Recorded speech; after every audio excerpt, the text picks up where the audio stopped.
So this is a 2018 Salem Cruise Light Forest River camper.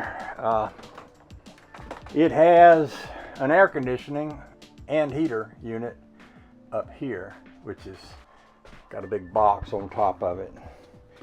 A while back, when I would turn the thermostat on, I would get an error code. I don't know if you can see it up there or not.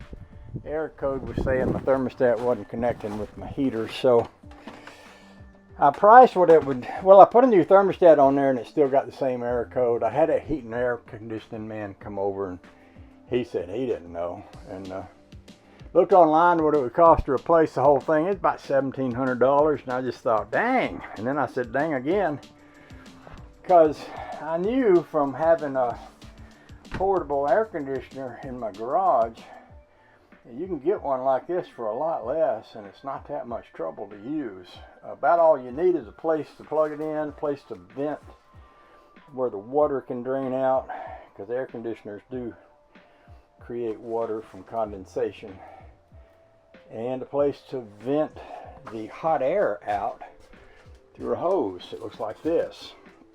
Most of these are set up to go to a window that raises and lowers, and they've got a gizmo that looks a lot like this that you could put in your window and let the window down on top of it. But this doesn't have that type of window. This has a window that opens out like this, and it's kind of tricky to get an air vent.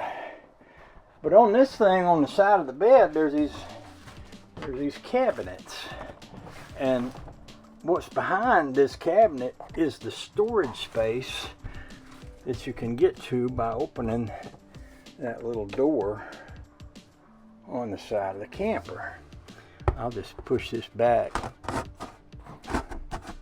Well, I'm going to make my mark before I push it back, but I'll walk around to the outside and show you. Well, I could show you on this one.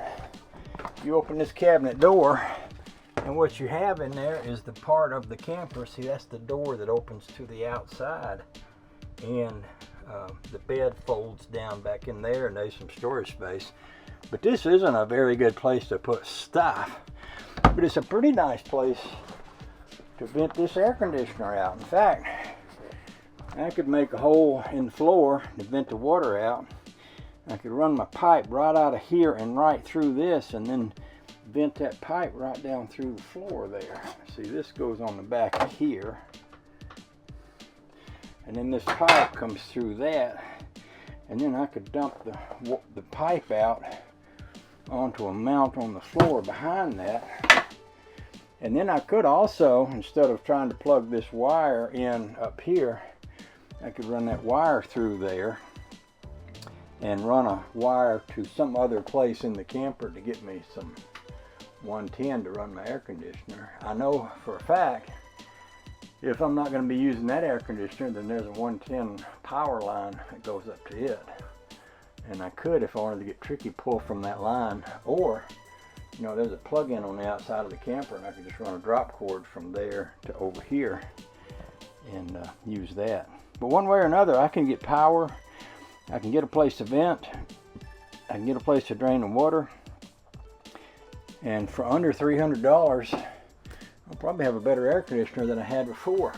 By the way, we don't use that as a heater because that thing is loud. It's like, you try sleeping with that on, it's like sleeping in a train station. Same way if you run the air conditioner, it's noisy as all get out. So rather than pay to replace something that makes so much racket, and on top of that, a lot of times we can't figure out where it's actually blowing cold air or what, So just get rid of that. I got an electric heater over behind that chair over there. I can plug the electric heater in and run it when I need heat.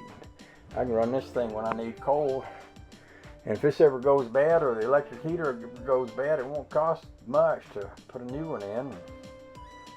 And I've read where these things up here tend to go bad fairly regularly. So yeah, just seemed like a smarter way to go. I'm going to make this work.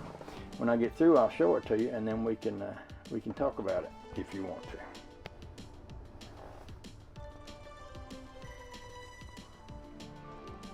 Okay, So this is how that's going to go. Here's my pipe that runs out of the back of the heater. It'll go through that. And then I should be able to bring this down, I guess, in and down.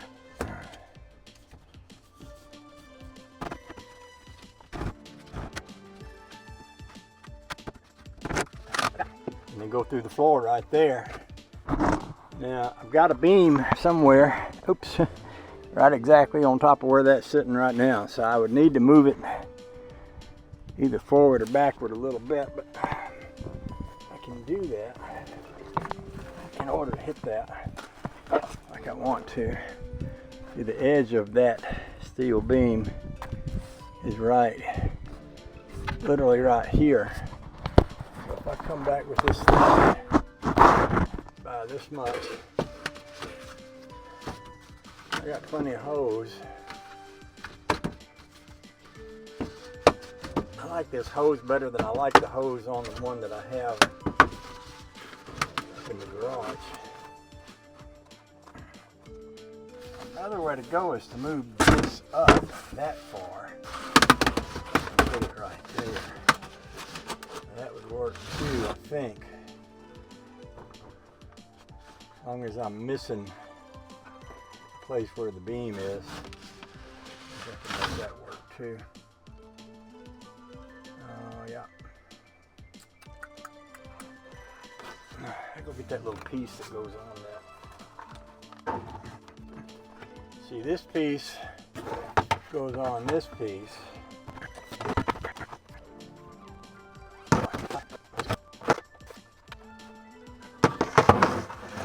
Put it like this. That way, that puts the hole a little further back. In fact, what I could do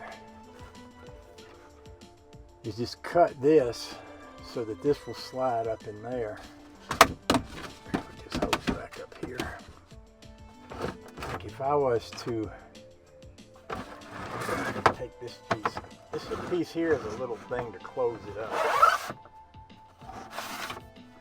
Because you want to close it up because you don't want mice and stuff getting up in there. But I could cut this, get my pencil out. I could cut this and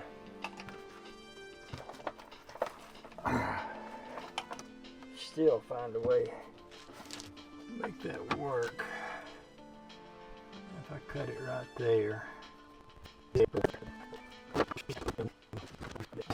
I'm probably going to want to make a hole in the underpinning under here and see.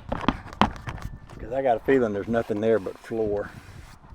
But before I go too much further, I'm probably going to want to just take and open up some of this. Open up this area. I've got plenty of room to cut a section out right there. Between those two. That'll be fine. That'll be just fine. Oh yeah, it goes just about to the end of that. I'll get a tape measure. We'll take a few measurements and we'll figure out exactly how we want that to be. Okay, this is it working. Yeah.